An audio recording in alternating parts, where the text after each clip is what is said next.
Greetings. This lake is called Island Lake. It's a beautiful lake. Been coming here for over 40 years. Initially coming with my kids camping. It's not that far. It's a little over an hour's hike from the trailhead. But my dog Digger and I are the only two here today. It's a real gift to be up here. I was thinking about the other gifts. The gift of the volunteers and what they have brought. On the hike up here, I thought about two volunteers. One was Steve Blackie Gonsalves, and the other was Richard Cunningham and his wife Katie. Steve Blackie came over many years ago with a Rotary group. It was a 2-week Rotary trip, and Blackie seemed to really relate well to the Batwa. He resonated with them. He liked sitting with them. He liked just seemed to be a free spirit. Batwa are very free spirits, and they really did well together. And over dinner one night, I commented that it seemed to be a good place for him. Would he consider staying? And he said, well, he was going through a life transition, and he had considered. Before he left, he had committed to stay. Blackie stayed 5 years. Blackie had a lot of joy in his heart. It was manifested in a lot of different ways. He built a little house there called the Blackie Shacky, and every morning he would come out and he would belt out, "Oh, what a beautiful morning, oh, what a beautiful day." And that joy he'd carry on throughout the day. And Blackie and I became very close friends. His sister Joyce came from South Shore and to visit, and she told me one night, she said, it's the happiest she had ever seen. Obviously, Blackie brought a lot to the Batwa and a lot to the culture and a lot to Africa, but Africa brought a lot to Blackie too. Also brought him a wife. Before he returned to the United States, he met and married this beautiful lady named Dorothy, and she was a great support to him, particularly when Blackie got sick and passed away a few years ago. And it's a great loss to me and to, I think, to the world. Blackie really opened my heart.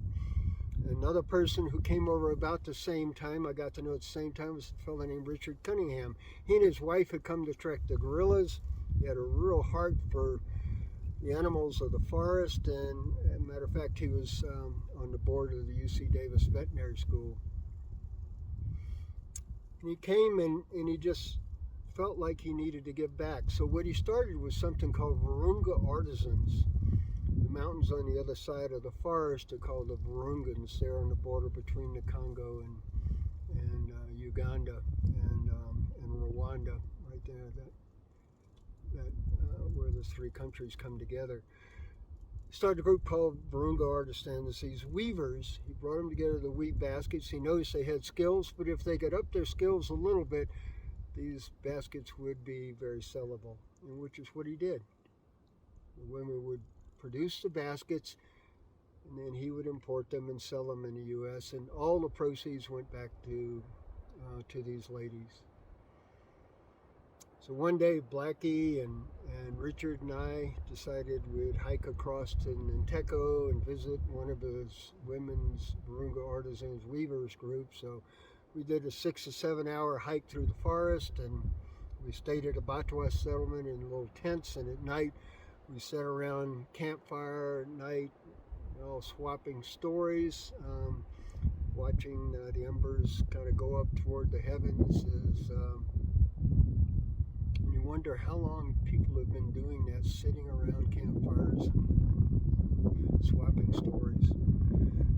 We did that for several nights, but during the day, Richard would meet with the Weavers group and talk to them about reproducibility of the baskets, to designs that people would have sellability in the United States, of tight weaves and natural dyes, and he would get them to grow the plants to produce the natural dyes. And then after that, he would talk to them. I'd sit down and just kind of just carry on a conversation with them because I knew these ladies.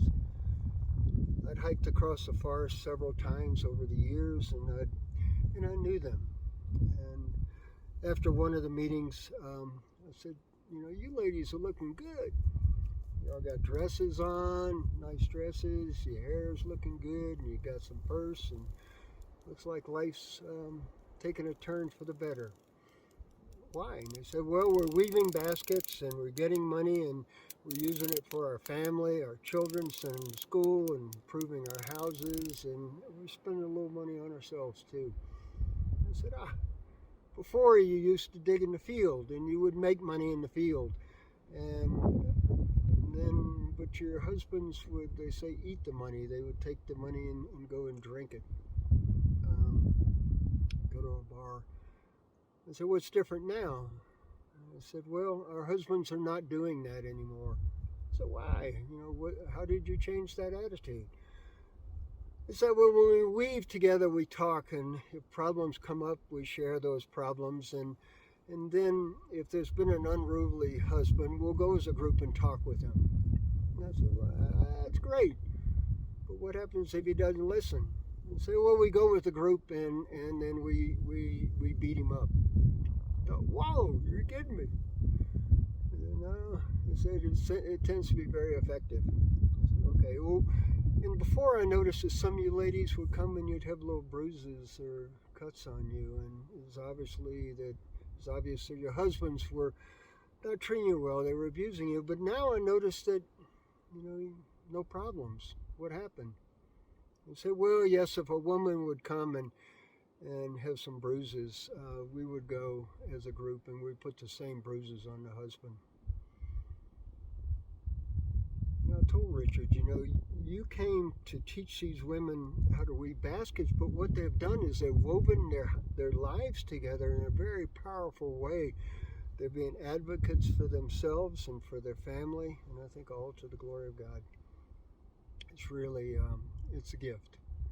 And that's the gift you brought them, and that's the gift they've brought to their villages. So, to Blackie and to Richard, thank you for your friendship, and it's been a gift. You both have made me a better person. Thank you. God bless.